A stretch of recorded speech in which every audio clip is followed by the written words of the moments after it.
Bendiciones a todos nuestros televidentes, a quienes nos escuchan y nos ven en diferentes lugares, de diferentes países, diferentes tiempos y horarios.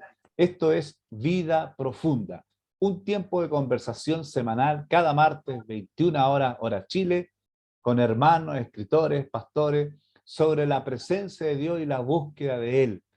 Y también las experiencias que hemos tenido con Cristo a través de los años, y que tan bien nos ha hecho a cada uno de nosotros y a ustedes también. Comparte este video y suscríbase a nuestro canal de YouTube Vida Profunda. Hoy día tenemos una invitada muy especial, mi esposa Claudia. Saludos, Claudia. Bueno, hola hermanos, bendiciones. Nosotros quisimos hacer este programa tan importante, en esta fecha tan importante como es Semana Santa. Pensamos que una forma muy linda también de tener esta vida profunda es eh, recordando a nuestro Señor Jesucristo en esta fecha y también ser conscientes durante toda nuestra vida cristiana de lo que el Señor ganó por nosotros en esa cruz. ¿Cierto, Enrique? Sí, hoy día es viernes 15 de abril del 2022, el comienzo de la Semana Santa. El viernes, aproximadamente 3 de la tarde, dicen los historiadores, muere Jesús, entrega su espíritu al Padre. Y hoy día vamos a ver sobre la muerte redentora de Jesús. ¿O no, Claudia? Amén. Así es. Esta hermosa, digamos, obra del Señor Jesucristo, ¿cierto? Que es lo central de la vida de un creyente, ¿cierto? La cruz, la salvación. Sin ella, nosotros no podríamos ser hijos de Dios ni creyentes en Cristo, ¿cierto? Si no hemos pasado por la cruz de Cristo. La obra de la cruz, la muerte de Jesús es muy importante para nosotros como creyentes y para toda la humanidad. Como dice Juan 3:16, porque de tal manera amó Dios a este mundo que dio a su único Hijo unigénito, para que todo aquel que en él crea no se pierda más, tenga vida eterna. Qué maravilloso es nuestro Padre Celestial que envió a su Hijo para expiarnos de nuestros pecados, Claudia. Así es. Dice que de tal manera, ¿cierto? Esa expresión muy hermosa, que de tal. Qué maravilloso, o sea, de una inmensa manera Dios nos ha amado, que dio a su Hijo, ¿cierto? Para rescatarnos, para salvarnos, ¿cierto? Qué maravilloso es el Señor, ese amor que ha expresado a través de Jesús. ¿Qué te parece si tú compartes ese versículo de la Biblia de Mateo, donde el Señor, cierto, entrega su espíritu al Padre? ¿Lo tienes por ahí? Sí, bueno, pasan diferentes cosas con la muerte redentora de Jesús. Hubieron muchas consecuencias para nuestro beneficio, especialmente la salvación a través de la fe en Él. Pero una de las más importantes consecuencias de esa muerte maravillosa es la que dice Mateo 27, del 50 al 51, que dice: Mas Jesús, habiendo otra vez clamado a gran voz, entregó su espíritu. Y aquí el velo del templo se rasgó en dos, o se partió en Qué dos, maravilloso. como dicen algunas Amén. traducciones, de arriba abajo, y la tierra tembló y las rocas se partieron. Qué tremenda, qué maravillosa, qué fragancia, qué deleitosa obra de Jesús. El velo era un lugar que separaba a los sacerdotes del lugar santísimo en el templo. Por ahí, por el velo, pasaba el sumo sacerdote una vez por año para expiar los pecados del pueblo. Y también habían en el templo, en el patio normal de los comunes, todos los días habían diferentes tipos de sacrificios. Y este velo que se rompe es el símbolo de que se rompe esa pared que había entre el hombre y Dios, donde no podía tener el hombre relación directa con Dios, con su presencia, sino que era a través de un sumo sacerdote que se ponía al medio. Pero al romperse, al partirse ese velo, automáticamente, con la obra de Jesús, él mismo se pone como velo para tener directa comunión con él, a su presencia, en intimidad, abrazado, sin necesidad de un sumo sacerdote. Es decir, que esa brecha se quebró, terminó. Y por eso que la Biblia también dice que ya desde ahí Dios no habita en lugares hechos por manos de hombre, sino que habita en el corazón como santuario de Él, de su Espíritu. Qué maravilloso, Claudia. Amén. Como has dicho tú, cuando Jesús, digamos, entrega su alma, su espíritu al Padre, lo primero que sucede terrenalmente es que ese velo se parte, se raja en dos, y eso simbolizaba que ya no había esa pared intermedia entre Dios y el hombre, ¿cierto? Sino que el hombre ya puede tener acceso libre a través de la sangre de Cristo a ese lugar santísimo, que es a la presencia misma de Dios, ¿cierto? Acuérdate que en ese lugar estaba la chequina, ¿cierto? La chequina gloria, que era la presencia de Dios manifestada. Entonces, imagínense ya de ahí el regalo inmediato de Jesucristo, y ya no está esa pared, y ya no está ese velo divisor. Qué maravilloso, ¿cierto? Sí, y en el momento previo a la muerte de Jesús pasaron cosas.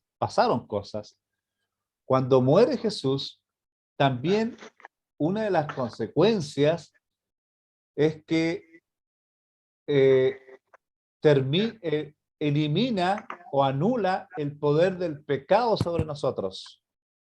También el poder de la muerte y el poder de Satanás. Por eso que Jesús cuando dice, el que cree en mí, aunque esté muerto, vivirá. Y hubieron otras consecuencias, la redención.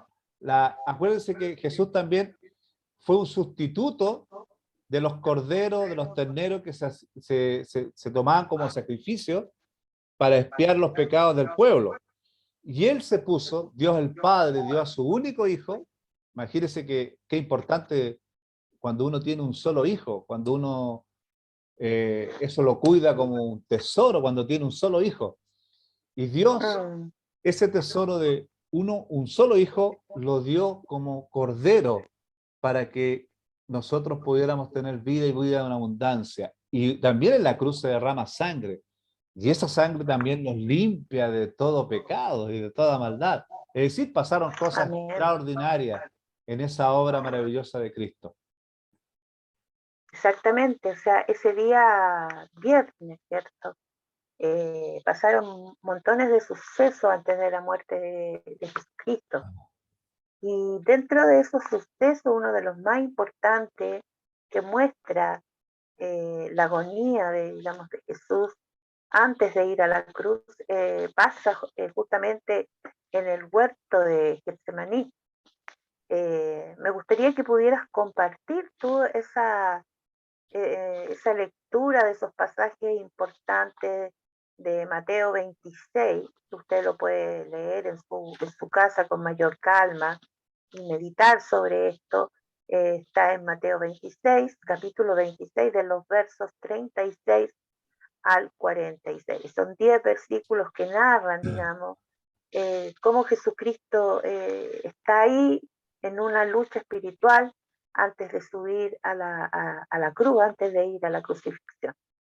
¿Qué tal si compartes algunos de esos versos, los que consideres más importantes? Sí, dice Jesús ora en el Getsemaní. Entonces llegó Jesús con ellos a un lugar que se llama Getsemaní y dijo a sus discípulos, sentados aquí, entre tanto que voy allí y oro.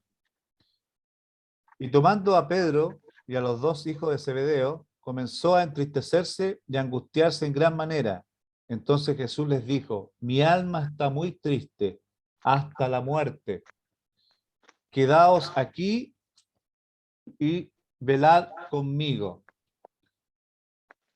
Yendo un poco adelante, se postró sobre su rostro orando y diciendo: Padre mío, si es posible, pase de mí esta copa, pero no Amén. sea como yo quiero, sino como tú. Vino luego a sus discípulos y los halló durmiendo, y dijo a Pedro: ¿así que no habéis podido velar conmigo una hora? Velad y orad, para que no entréis en tentación. El espíritu de la verdad está dispuesto, pero la carne es débil. Otra vez lloró por segunda vez diciendo: Padre mío, si no puede pasar de mí esta copa sin que yo la beba, hágase tu voluntad. Vino otra vez y Sí, qué importante eso. sí, Podemos parar aquí un poquito sí, y en el meditar 42, sí. en-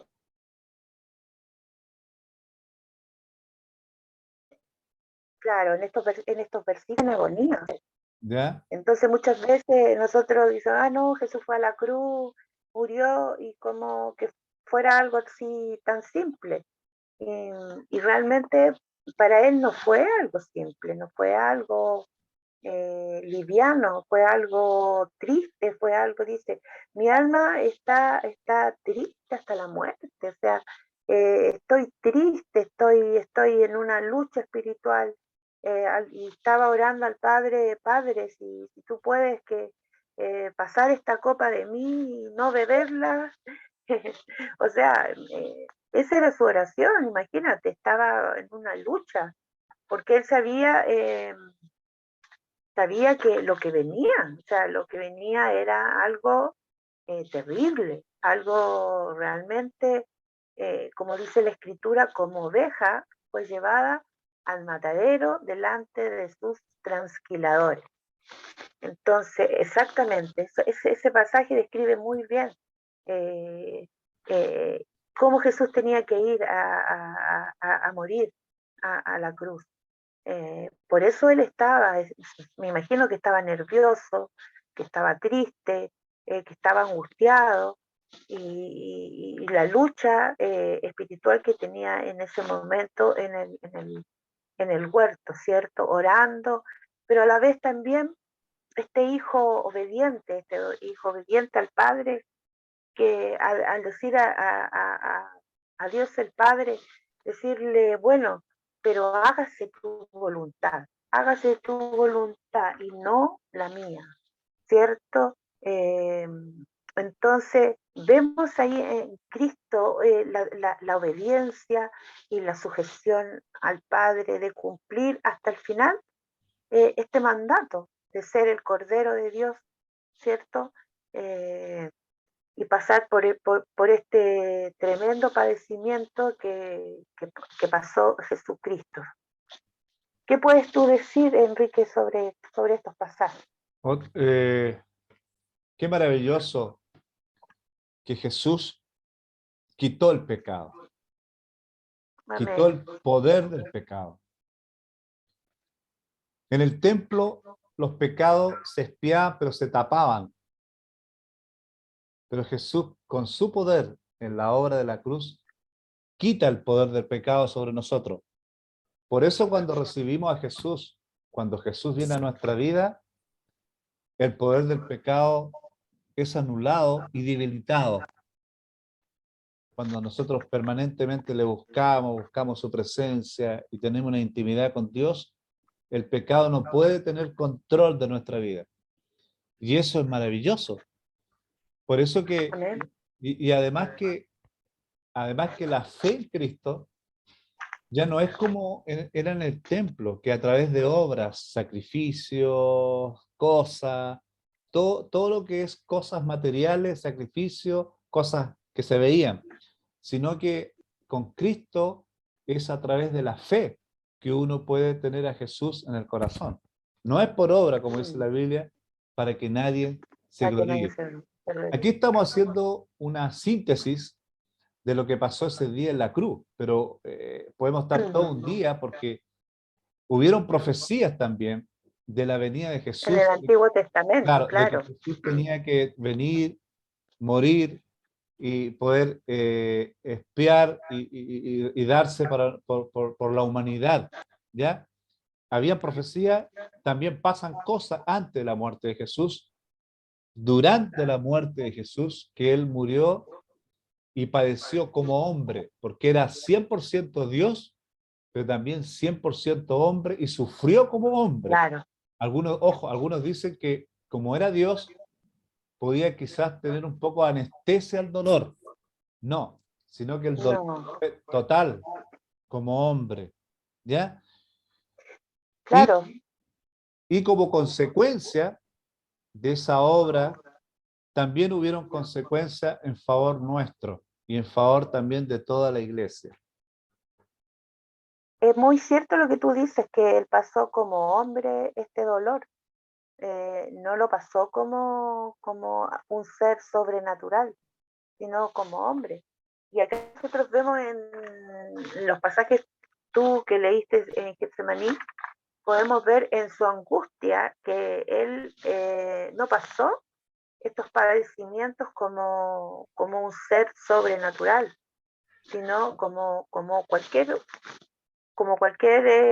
persona, como cada uno de nosotros, ¿ah? Cuando tú, qué sé yo, te pegas, te golpeas, sientes dolor, ¿cierto? Bueno, él lo pasó de la misma manera, ¿cierto? Todos estos padecimientos, él sintió cada latigazo, él sintió cada espina que le punzaba aquí en la frente, que ese dolor lo sintió, todos esos padecimientos que tuvo que pasar, Jesús lo sintió como una persona común y corriente como tú y como yo. Entonces, esto es lo maravilloso y esto es lo magnífico del Señor. Por eso el Señor aquí en Getsemaní llega a decirle a Dios, hoy, pero Padre, si, si, si puedes pasar esta copa tan fuerte que tengo que beber, que la pase, pero al final él sabía que era la única forma y la única manera de lograr la redención, de pagar la deuda, porque nosotros eh, teníamos una deuda. Nosotros, Sí. si no vamos al Edén, cuando el hombre decide apartarse de Dios, porque de ahí viene la deuda, decide desobedecer a Dios, ¿cierto? Tomando este fruto del bien y del mal, eh, al hombre se le generó una deuda tremenda de pecado y ahí empieza como una bola de nieve de pecado sobre el hombre y teníamos esa deuda. Y entonces, ¿cómo saldábamos esa deuda? Y tú, como bien dijiste, los animalitos que sacrificaban en el templo, bien dijiste tú, cubrían nada más. O sea, tapaban el pecado. Pero en Cristo Jesús, Cordero Perfecto, quitó, dice el pecado, quitó el pecado. Qué maravilloso eso, qué tremendo Es muy, es esa muy, palabra. mm, es muy maravilloso porque todas las personas podían hacer sacrificios aunque tengan diferentes realidades económicas o sociales. Los más pobres podían Claro, sacrificar palomas, los que tenían más dinero, un cordero, un lechón. Y, y eso nos muestra de que a través de Jesús todos podemos tener acceso a Él. Ya no hay judío ni griego, ni negro ni blanco. Todos somos uno en Cristo Jesús. Y otra, porque hubieron muchas consecuencias de la obra redentora de Jesús. La otra es que con la obra de Jesús pasamos a ser nosotros una nueva creación de la amén. simiente de Cristo y no de Adán. Y eso es maravilloso, porque cuando le dice a Nicodemo, para que tú tengas el Espíritu, tú tienes que nacer de nuevo. Y Qué ese, maravilloso. y ese nacimiento de nuevo es maravilloso porque eso nos habla un poco de que en Él siempre hay un nuevo comienzo, una oportunidad, un sendero, un camino, una posibilidad. Por eso que yo no creo en las religiones, en las denominaciones, no en todas, pero gran parte, cuando a las personas llegan a Jesús y les ponen cargas, condenaciones, que hiciste esto, que hiciste esto otro. No, si llega a Cristo y viene Cristo a tu vida, pasas a ser nueva criatura. Las cosas Nueva viejas criatura, pasaron, todas son criatura. hechas Todas son hechas nuevas. nuevas. Entonces, si son todas hechas nuevas, ¿por qué nosotros poner cargas y culpa? Esa es otra obra maravillosa de Cristo Jesús, que tampoco Mm, rechazó a nadie, a nadie. Jesús, su mayor parte de su ministerio lo tuvo en la calle, no lo tuvo en el templo, con las prostitutas, con los claro, enfermos. Entonces, nos habla también de un Cristo maravilloso, compasivo, un Padre amoroso, que no tenía un espíritu de juicio, sino que de oportunidad. Esa mujer, ¿cuántos maridos tuvo? ¿5 o 7? cinco. 5. Y ni dice, ni yo te condeno, vete, pero no peques más. No Ni yo. pequen más. Es decir, si yo soy Dios y no te condeno, ¿qué te haces problema que los hombres te condenen? Si yo no te condeno, da lo mismo lo que digan los hombres. Por eso Claro, que lo que pasa con Jesús, con su obra, con la obra de la cruz, es maravilloso y nosotros debemos recurrir permanentemente a recordarnos, a leer esas escrituras, aunque parezcan antiguas, leerlas, releerlas y volver a Jesús, volver a la Santa Cena si es posible todos los días, una vez por semana, una vez al mes, estamos haciendo un ejemplo, porque esa es la base de nuestra redención, lo que hizo Jesús en la claro. cruz. Y a través de los años del cristianismo Y nos vamos, acuérdate, sí, y acuérdate que el simbolismo de la Santa Cena justamente refleja la muerte del Señor Jesucristo. O sea, que cada vez que nosotros comiéramos del pan y bebiéramos del vino, la muerte del Señor anunciáis, dice. Y la muerte del Señor recordamos también, ¿cierto? Lo que Él hizo por nosotros. O sea, el pan es símbolo de justamente del cuerpo de Cristo, que es partido, que es molido, es todo esos bofetazos, esos latigazos, esos clavos, es todo ese maltrato que el Señor recibió, simboliza en su cuerpo el pan, ¿cierto? Que el pan que es partido, que es masticado por nosotros, molido, ¿ah? El sufrimiento del Señor, que padeció en la cruz, y la sangre que él, ¿cierto? El vino es símbolo de su sangre, la sangre que Él derramó por nosotros, ¿cierto? Todas esas heridas que fueron provocadas por esa tortura que Él recibió, esa sangre preciosa es la que fue derramada en expiación por nuestros pecados, ¿cierto? yo estoy Qué maravilloso maravillado, esto. yo estoy maravillado conversando de esto, Claudia, porque realmente hablar de la vida, obra y muerte de Jesús me apasiona. Y uno con A tantos mí años de igual, evangelio, soy una apasionada de esto. algunos con 30 años, 40 años de evangelio, que el bagaje, que el ministerio, que los estudios, que el conocimiento, que la Mm, experiencia, que los autos, que todas esas cosas nos van, como un niño. nos vamos poniendo un poquito medio frío. Y Jesús Medio quiere duro. duro y muy teólogo, muchos libros en la mente y pocas cosas prácticas, sencillas como volver a los evangelios de Jesús, que A la cruz. tan a la cruz, volver a la Y cruz, volver a la gratitud, a la gratitud. Por de lo que a Jesús la hizo. gratitud, Sí. claro, por lo que Eh, el Señor hizo por nosotros. El comienzo de la nueva vida, ¿cierto? Que sí, sin ese comienzo no hubiera existido nada, ¿cierto? sí. Solamente juicio y condenación. Y, Y lo lindo es que a través de esta muerte, Cristo venía a reconciliar a Dios con el hombre, ¿cierto? Esta cruz, este simbolismo de cruz, que el palo vertical y el palo horizontal, que habla la cercanía de Dios y el hombre, y el palo, digamos, horizontal habla de la extensión de sus brazos, a decir, yo estoy con los brazos abiertos, vengan a mí, Mira, ¿cierto? Que yo estoy acá para recibirlos, ¿cierto? otra cosa que recién estoy meditando, no digo que es una iluminación, algo nuevo, una revelación, pero puede ser algo interesante. Dice que el velo se rasga de arriba hacia abajo. En el templo Hay un todo, simbolismo también. sí, en el templo todo se movía bajo el que estaba arriba, el sumo sacerdote, los ungidos, Aarón, ¿ah? Y los de abajo no podían tener ninguna relación con Dios ni ninguna comunión. Y eso de que se rasgue de arriba hacia abajo, a mí me dice que Jesús quiso que esa presencia, esa bondad de Él, puedan tener acceso todos hacia abajo también. Todo.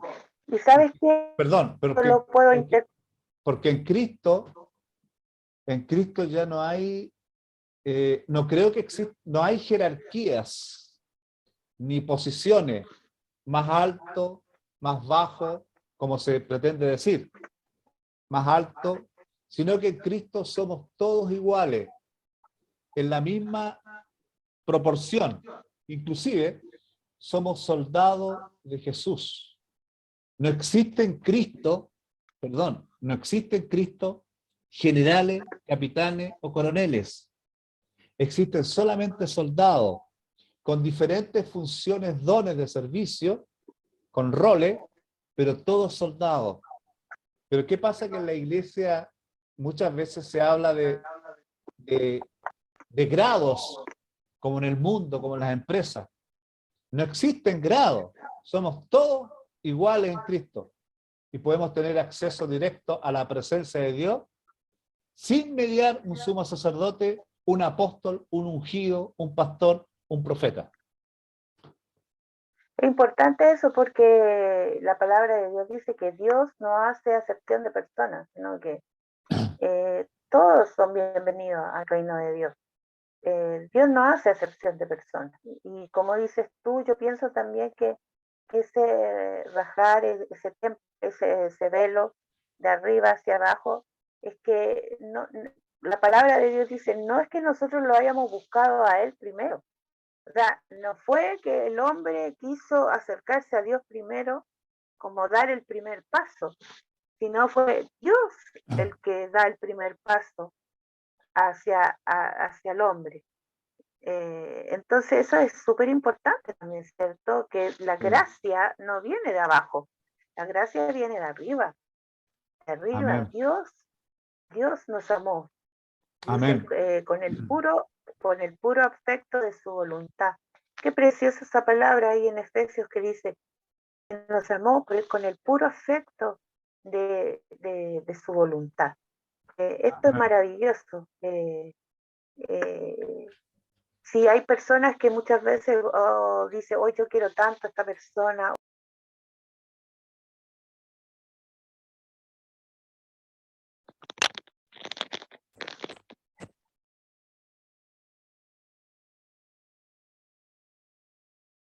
¿Se grabó? Bueno, parece que hubo una desconexión y vamos a finalizar. Y Dios te bendiga y Dios te guarde y haga resplandecer tu rostro. Y nos vemos mañana sábado con un programa de vida profunda. Suscríbete a nuestro canal y que el Señor te bendiga.